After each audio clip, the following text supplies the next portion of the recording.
Oi, pessoal, tudo bem com vocês? Sejam muito bem-vindos a mais um devocional da nossa série Espaço para Deus, que também é uma preparação para a conferência de mulheres que a gente vai ter aqui na igreja, mas esse devocional não é apenas para mulheres. Então eu te convido a separar um tempinho para a gente conversar sobre como não apenas ter um espaço para Deus na nossa vida, mas construir a nossa vida de modo que ela toda seja um espaço para Ele, certo?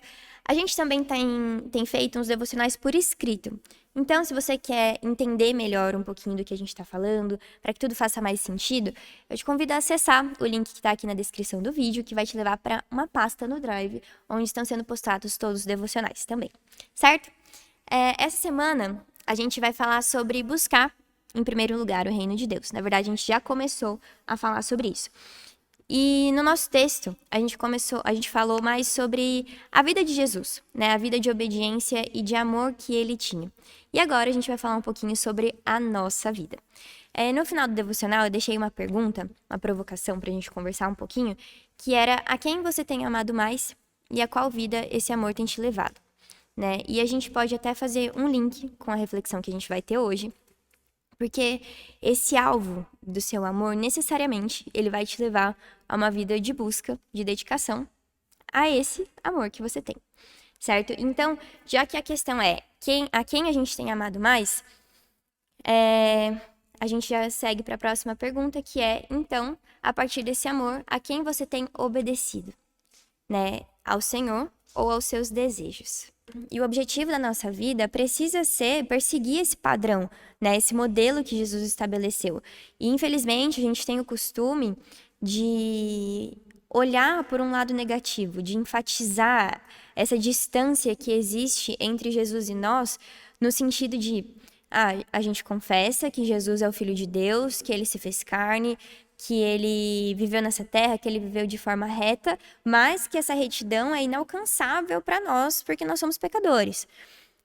Tudo bem, a gente sabe que nós vamos ter uma limitação, a gente vai ter essa limitação nessa vida, afinal, a gente tem uma limitação pela nossa carne, né, pela nossa natureza pecaminosa, mas nós precisamos viver nessa busca por essa retidão, né, tanto individualmente quanto como igreja, como corpo, né? E isso é algo que a gente pode fazer. Graças a Deus por isso. Jesus, no livro de João, ele diz que tudo que o Pai revelou a ele dá pra gente conhecer, né? Então, não é um segredo, não é algo que é escondido de nós. E ele também vai falar que quem crê nele vai fazer também as coisas que ele fez e coisas até maiores do que ele fez, né? E isso é um incentivo para nós, né? Porque Jesus, ele se torna como a gente para que a gente pudesse se tornar como ele, né? Não só como ele, mas um com ele.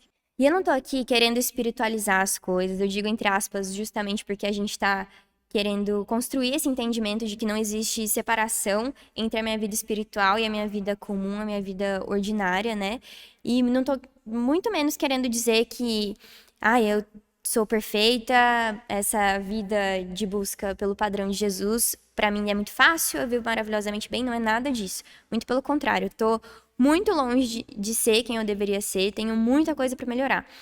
Mas, quando Jesus fala no Sermão do Monte, busquem em primeiro lugar o reino de Deus, ele está querendo dizer que tem como eu viver uma vida de busca a esse reino, mas tem como eu viver sem buscar esse reino também, né? Então, tem esforços que eu posso ter, tem coisas que eu posso fazer para ter essa busca, né? Para viver uma vida que se dedica e que busca o reino de Deus. E Jesus vem justamente para nos mostrar isso, né? Que é possível a gente ser humano e buscar uma vida reta, né? E viver uma vida de busca em conhecer ao Senhor, de entender quem Ele é, de entender quais são as vontades dEle, de buscar as coisas do reino dEle, né? E essa transformação que vai acontecendo na nossa vida é a obra do Espírito Santo em nós, né? Essa consciência que a gente tem de que eu preciso de transformação, eu preciso de mudança de vida, é justamente o Espírito Santo agindo em nós, né? Mostrando que a gente realmente não pode continuar do jeito que a gente está.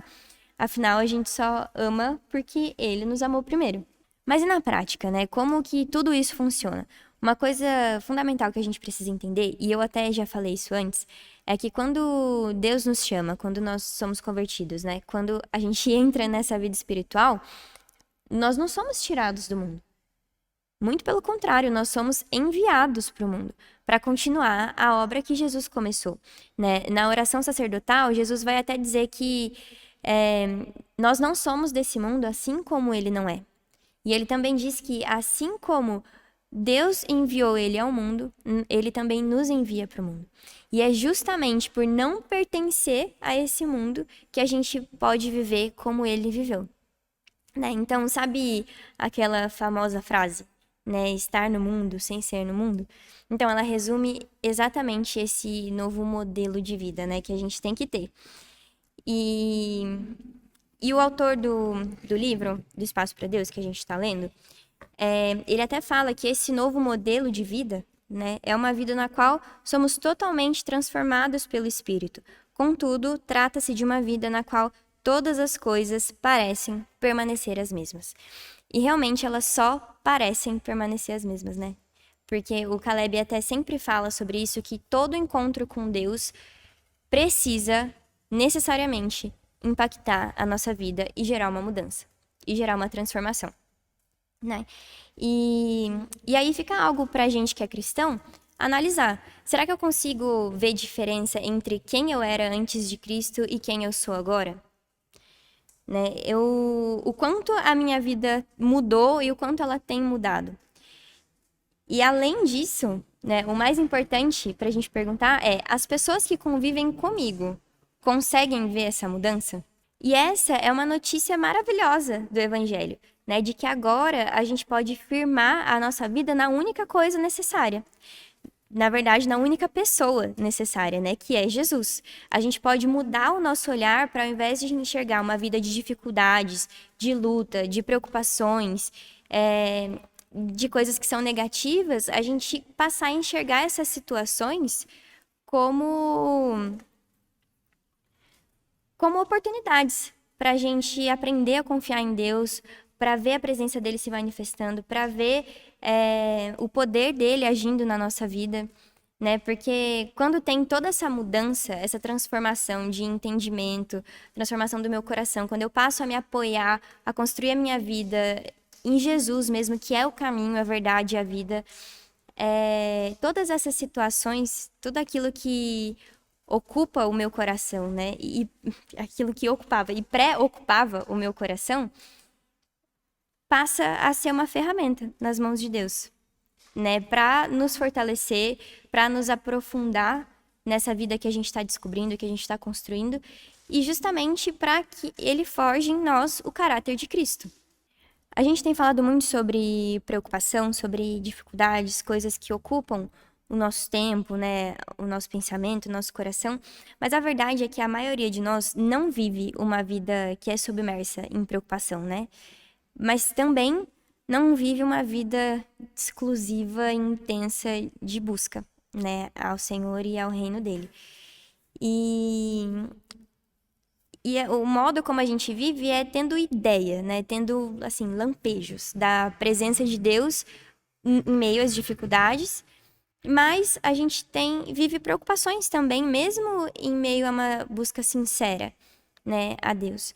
E o mais bonito disso tudo é que quando a gente tem essa transformação da mente, quando o Espírito Santo ele começa a trabalhar no nosso coração, ele começa a incomodar sobre as coisas que a gente precisa mudar, a gente passa a viver de uma forma que não é mais sobre sofrer mais ou sofrer menos, né? A gente passa a ter um entendimento de que não é sobre isso, até porque a gente não tem, em nenhum momento a gente recebe essa garantia de menos sofrimento, né? Em nenhum momento na palavra de Deus ele fala sobre isso. Mas a gente agora tem a oportunidade de viver uma vida de contentamento, né? Mesmo em meio às dificuldades, mesmo em meio a processos que são dolorosos, porque agora a gente entende que todas as coisas que acontecem na nossa vida nos conduzem a Ele, nos conduzem aos braços dele, que é o lugar que Ele quer nos levar, né? Esse relacionamento de amor profundo e genuíno. Olha, eu sei que teria muito mais pra gente conversar sobre como desenvolver uma vida de obediência, sobre o modelo que Jesus deu para nós, o exemplo que ele deu para nós de como nós temos que viver, de uma vida de busca a Deus, ao reino dele, as coisas que são do interesse dele. Mas eu espero que você tenha entendido que buscar o reino de Deus é buscar o lugar onde ele está. É buscar esse lugar para onde ele nos dirige, né? Que é um lugar onde ele nos cura, onde ele nos transforma, mas principalmente um lugar onde ele nos usa. Certo? Então, muito obrigada por assistir esse vídeo. Fique com Deus, que o Senhor continue falando ao seu coração. E se você tiver algum comentário, só deixar aqui embaixo que eu vou ter o maior prazer de ler, tá? Até mais!